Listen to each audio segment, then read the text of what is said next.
Reading with your kids. Hey, so great to see you. Come on in. Hi, my name is Jedley, and this is the Reading with Your Kids podcast. We are coming to you from the beautiful neighborhood of Reedville in the southwest corner of Boston, Massachusetts. Thank you so much for taking the time to join us today. Please be sure to subscribe to the show on the iHeartRadio app, on Spotify, Google Podcasts, Apple Podcasts, Stitcher Radio, wherever you find your podcast. A really important episode today. Our guest is Jen Malia. She'll be here to talk to us about her book, Too Stickey, and about autism. Before we invite Jen in to have this really important discussion about her book, Too Stickey, and also about what it means to be on the autism spectrum and how we can help our kids have empathy and respect for all kids, we want to let you know that this episode of the Reading with Your Kids podcast is brought to you by the last surviving dinosaur, the Tyrannosaurus, written by our friend Stephen Joseph and playfully illustrated by Andy Case. You know, reading with your kids is all about reading out loud with your kids. And what would make a better read out loud book than a book that has 6 cranky relatives, 3 mean dinosaurs, and 1 very cranky Tyrannosaurus? That's right, the last surviving dinosaur. It tells the tale of how the dinosaurs became extinct. And we're not talking about that boring, life-ending meteor shower the paleontologists are often talking about. No!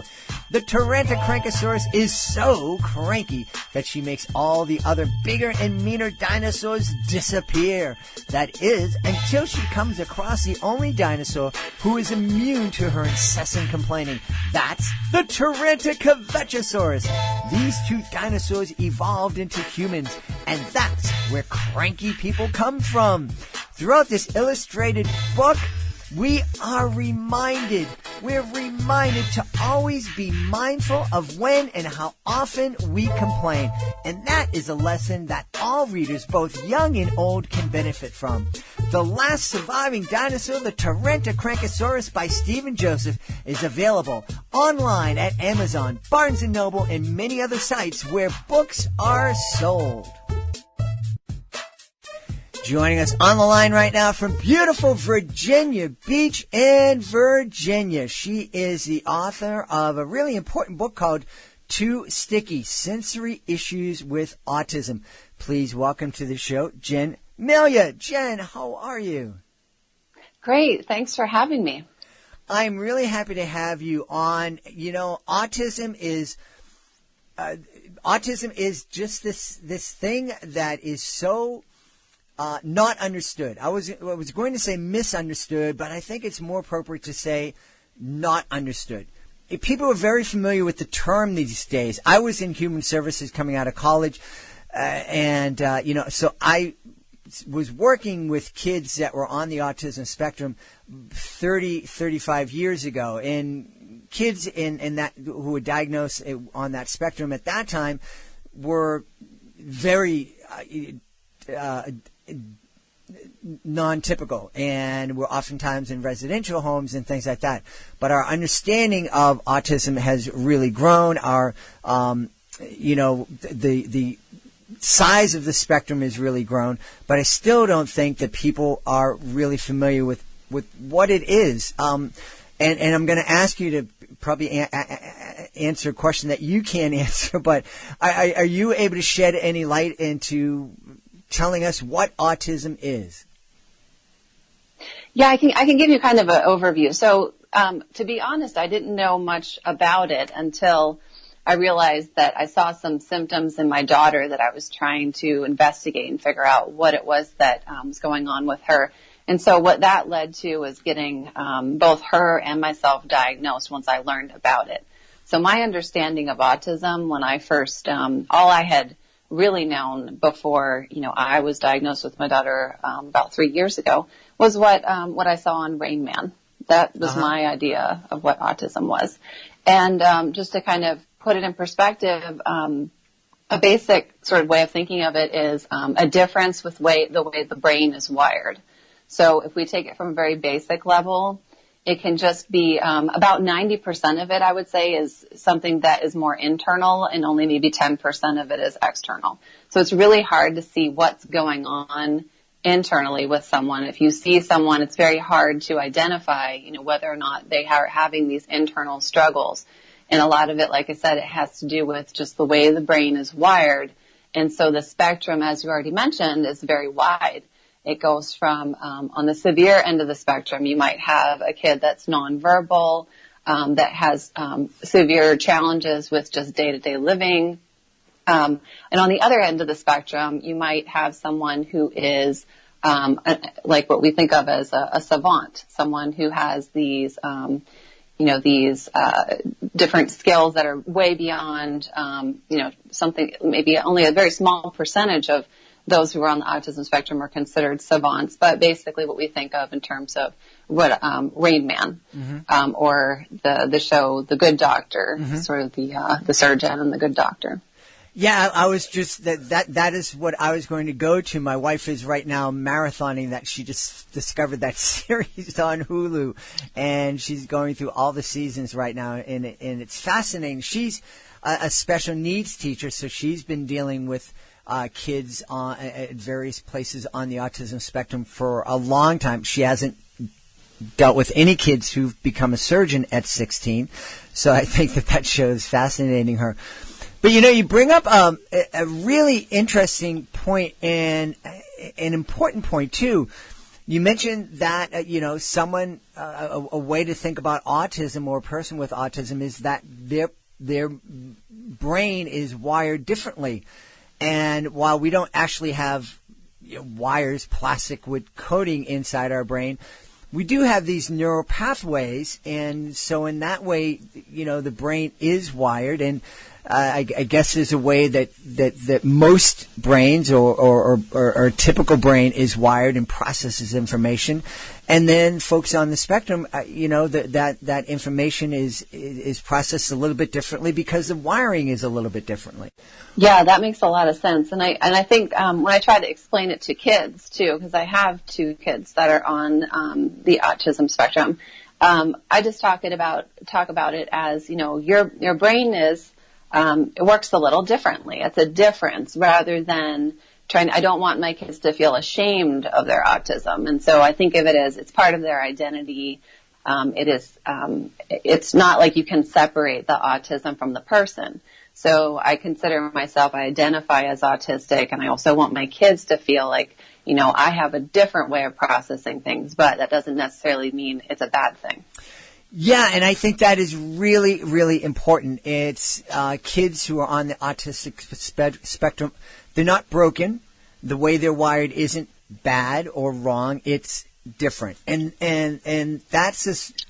I think that's really, really important for us to share with our kids, and also for us to understand ourselves. So tell us about Too Stickey. What's the story about, and who are we going to meet in the story? Okay, so Too Stickey, Sensory Issues with Autism. It's a book illustrated by Joanne Lou Freithoff. And the book is about an autistic girl who has sensory issues. And the concept for the story, it basically starts with a girl who's having breakfast with her family, and she gets syrup on her fingers, and has a sensory issue. And so the sticky hands really makes her anxious. And then she's concerned about going to school that day because she knows that they're going to be making slime. So the book is about her having to overcome or to cope with her sensory issues so that she can get through her day at school. Now that you bring up a good point. There are a lot of kids with different sensory issues, and a lot of I think there is a debate out there. Is it best to help the kids kind of get over that or learn from it, or is it better to understand that they have these issues and to avoid bringing kids in, so that they're experiencing these issues? What's your feeling on that? Yeah, I think you bring up a good point, because I think there are some things that I think it's somewhere in the middle, I guess, to answer it in a short way. But because some things, like my kids have trouble with loud noises, like, I'm not going to make them get used to the loud noises. I'm going to move them from the environment if the noise is too loud, or accommodate them maybe with some noise canceling headphones. But then there's other things, like if we're talking about sensory issues as far as working with slime in a classroom, things that, kids might be doing for a science experiment. I think that if we can create accommodations that can help them get through that, that's a good way of trying to kind of meet them in the middle. So in the book, the teacher provides Holly, she's the main character, with soap and water on her desk so that when she makes the slime, she's able to wash her hands and, get that sensation of stickiness off her hands right away. She's also taking a stress ball to school so that if she gets anxious during the day, she can squeeze on that, and that gives her a way to kind of cope with her surroundings.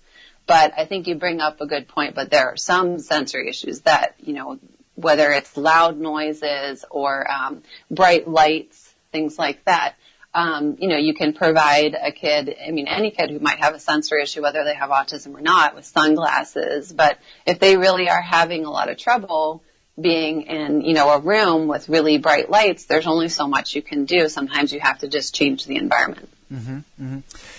Now, did you told me that you created Too Stickey after you and your daughter were both diagnosed as being on the autism spectrum. Did you think about being a children's author before you received that diagnosis, or was this just I need to go out and to create a resource that families can use to help understand this? Yeah, that's an interesting question, because to be completely honest, I never intended to be a children's book author. It wasn't something I had sort of decided one day that I wanted to do. The opportunity actually arose. I had been writing articles for the New York Times, the Washington Post, New York Magazine about autism. So I had been writing personal essays about both my experience and the experiences I had as a parent. And so what ended up happening is an illustrator who was introduced me to some editors at Albert Whitman, and they were actually looking for someone to write a children's book about autism. And I had written an essay for the New York Times about the Muppet with autism, Julia, in Sesame Street. And they asked me, could you write a children's book with an autistic girl as the main character? And so I was really happy to have that opportunity. And that's basically what led me to writing Too Stickey. That's wonderful. I think back, and when I was working in human services, one of the girls that I worked with was a girl named Rashi, and she was nonverbal. She was a wonderful, wonderful kid, and there were a lot of things that really fascinated her. And there were often times where I would just wish that I could kind of, do that Vulcan mind meld thing to just kind of get a sense to see how she perceived the world. This might be unfair, and if it is, I apologize, but is there a way for you to help us understand? You shared with us that you've been diagnosed as being on the autistic spectrum. Is there a way for you to kind of share with us how you perceive the world and how it's different than folks may typically perceive the world, and so we might get a better understanding of the experience? Yeah, I can try to explain a couple of things. So one of the positive things that I think, I definitely think has a lot to do with me being on the spectrum, I have these vivid video memories. And so what that means is I can actually recall things even from my childhood in vivid details and almost like replay these video memories of things that have happened to me decades ago. And so I'm often able to draw on that with my creative writing if I'm writing personal stories. And Temple Grandin talks about this in when she wrote Thinking in Pictures. And so there's it's not necessarily the same way for everyone who's on the spectrum, and not everyone is going to have these vivid video memories. But that is one of the positive things that I am able to do, as a person on the spectrum. Other things that I have experienced, I am very sensitive to sunlight. I wear sunglasses, even on cloudy days for the most part.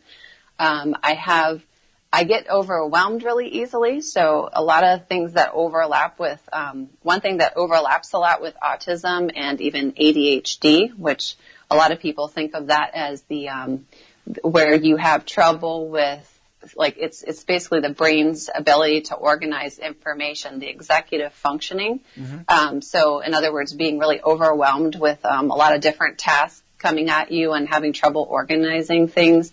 And so for me, how that happens is, I have a lot of trouble if I'm, if I take on too many tasks and I get overwhelmed, I can have kind of, an autistic meltdown, essentially, where my brain will just have all these things and I get so overwhelmed and, irritated, and I kind of shut down and I'm not able to actually do, I might be very easily irritated and unable to function. So there's positives and negatives, I guess, in terms of the experiences that I've had. And I think that because I'm aware of these things, I'm able to see them happening with my kids in a way that's different if I weren't on the spectrum. So what I mean by that is sometimes I can sense that one of my kids is about to have an autistic meltdown because I can see the signs.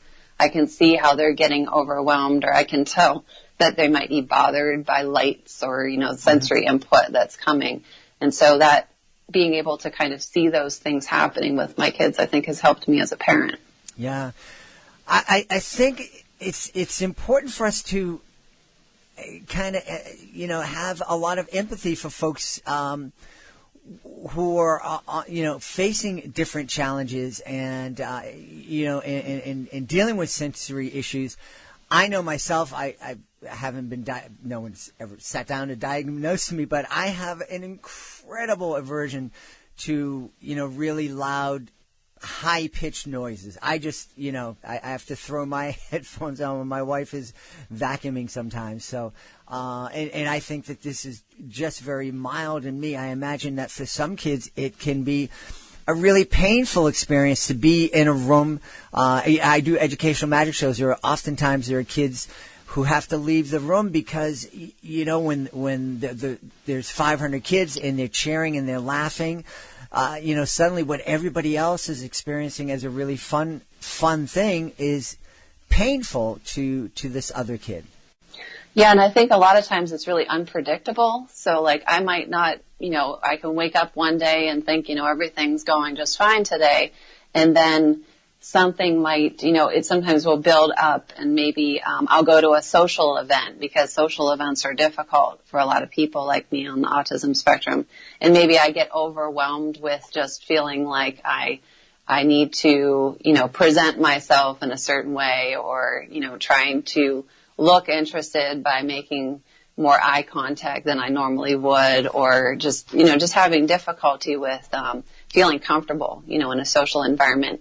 And sometimes it's enough for me to just kind of escape to a bathroom and kind of, be alone for a moment. And other times, it's just too much. Like I feel almost exhausted just from having to do a simple social interaction. Now, you shared with us earlier that both your daughter and you were diagnosed with autism, or being on the autism spectrum. What was your reaction? Well, to be honest, it was actually me pushing for the diagnosis. And how that came about is my daughter had a language delay. And so from the beginning, though, I knew there was more to it. So there were all these meltdowns, like 45-minute crying fits. And I knew it was a lot more than just a difficulty communicating with language. And so what I ended up doing, of course, at that time, I didn't know I was on the autism spectrum. But one of the traits of people that are autistic is oftentimes you're really hyper-focused. Mm-hmm. And so I was hyper-focused on figuring out what was going on with my daughter. So I did hundreds of hours of medical research, and I was determined to figure out what all the possibilities were and to get her the right diagnosis and treatment for whatever it was that I could help her with. And everything that I kept researching pointed to autism spectrum disorder. And as I kept researching, I realized, wait a minute, these are some things that I'm also experiencing. This isn't just limited to my daughter. She may have, she had the language delay and I never did as a kid. But I was selectively mute as a child, which means basically that I only communicated a lot with people that were in a close-knit family members and not a lot of other people. I was very quiet in classrooms and things like that. So it was actually me pushing for the diagnosis first with, a pediatrician that wasn't convinced she was on the autism spectrum. Then I took her to a developmental pediatrician who also was not convinced, but they all thought she had a language delay. And then I found a clinical psychologist who ended up diagnosing both of us on the same day. Wow. Now, you approach this subject in a very specific way. You saw these things. You became concerned. You did a lot of research. You really pushed to make sure that you got the correct diagnosis for your daughter and, as it turns out, for yourself, and in order to make sure that your daughter had the most support that she needed to be as successful and as happy in her life. There are a lot of families out there that I think take the opposite approach. They see something going on, but hey, I don't want to deal with this. This really kind of scares me, so I'm not going to bring it up with anybody. What would you say to those folks who are, would be devastated receiving news that their child was on the autism spectrum? Well, I think that the first thing to think about is that there's a lot of things that can improve with early intervention. And so what that means is basically getting therapy at a young age when the brain is still developing in children, especially that are under 5. That could be really helpful. So with my daughter, she was able to get speech therapy 3 times a week, and that really helped her develop her speech. And she started that at 2 years old because that's when I was able to get her diagnosed. And she also had occupational therapy and physical therapy and behavioral therapy. And all those therapies, it was excruciating and difficult to get. My daughter was diagnosed, and then a year later, my son was also diagnosed. So I have 2 kids that are on the spectrum only a year apart.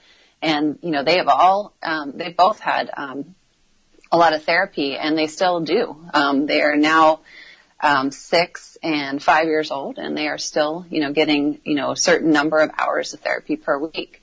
But I think that it's really important if you get a diagnosis early and then you treat with therapy and provide the support that's needed, if you kind of imagine it from a kid's perspective, if they're struggling with all these things like sensory issues and being overwhelmed in situations that, if you can help them in a way by providing therapy and support and knowing what's going on earlier, you can save them a lot of the kind of stress that they might be experiencing on a day-to-day basis that, if you ignore, it's just going to, kind of compile. And I can tell you, even from my own experience, I was not diagnosed as a child.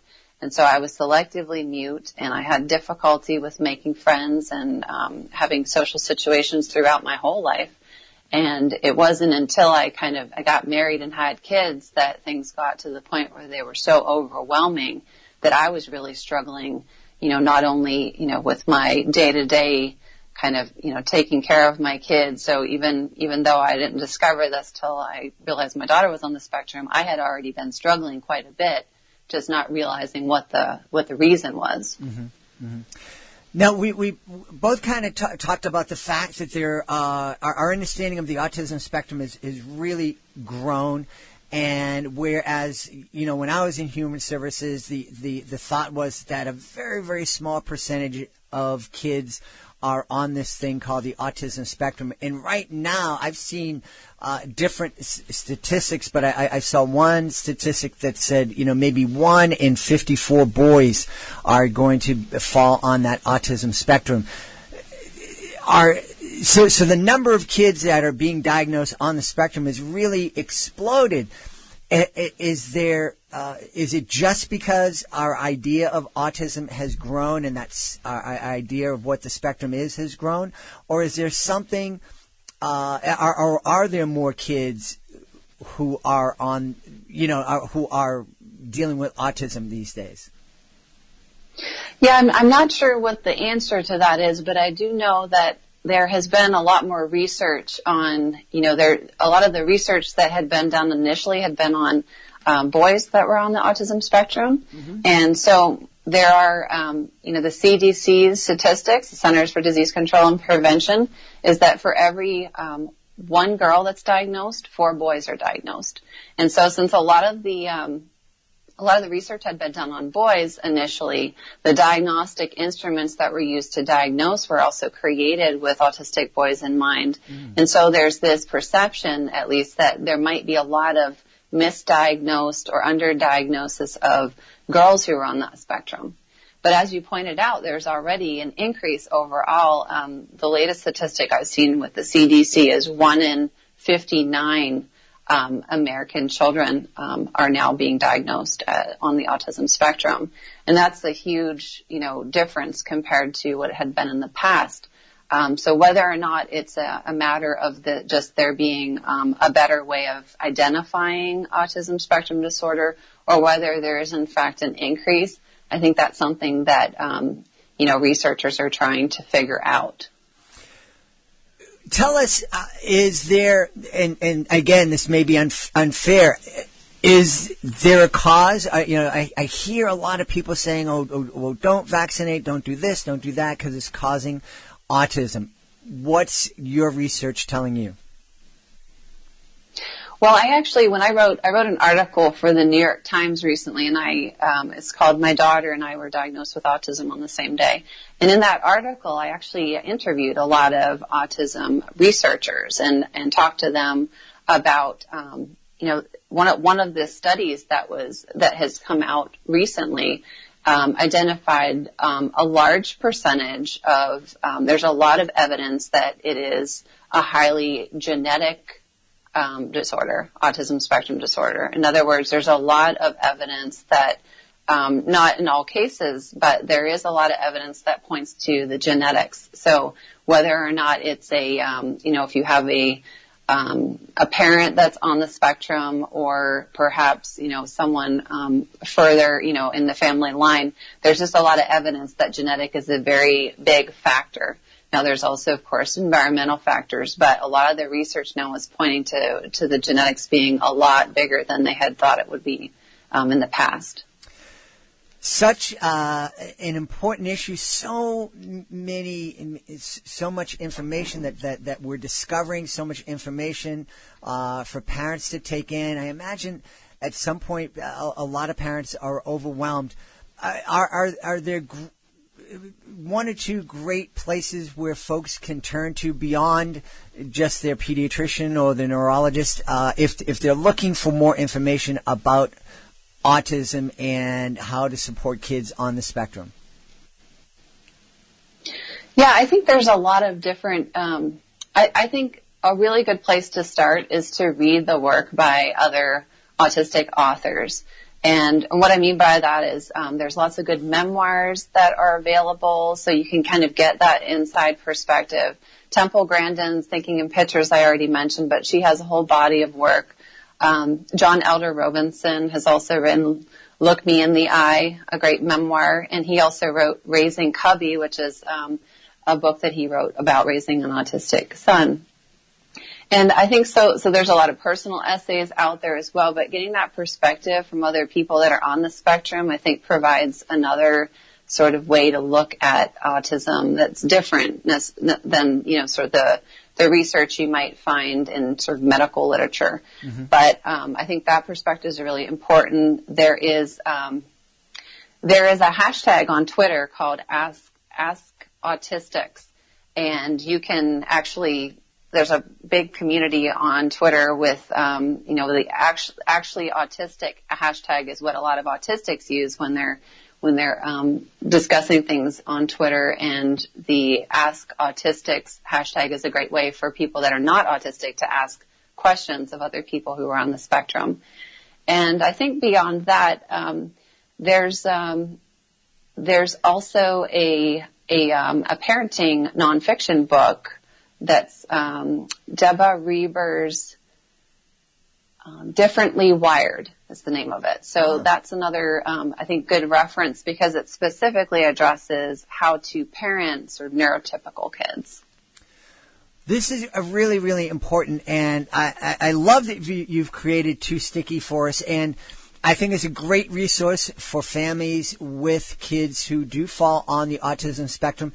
But I also think it's a really important book for every kid to read, because I think that one of the things that parents, that we need to do as parents, is to help our kids understand that every single child deserves our respect. Every single child deserves to be included and understood and to get the support they need. And I think sitting down and reading a book like Too Stickey together and having a conversation about that is a great way to help all kids, kids who are on the spectrum, kids who are not on the spectrum, just get a better understanding of each other and get a better understanding of how we can support each other.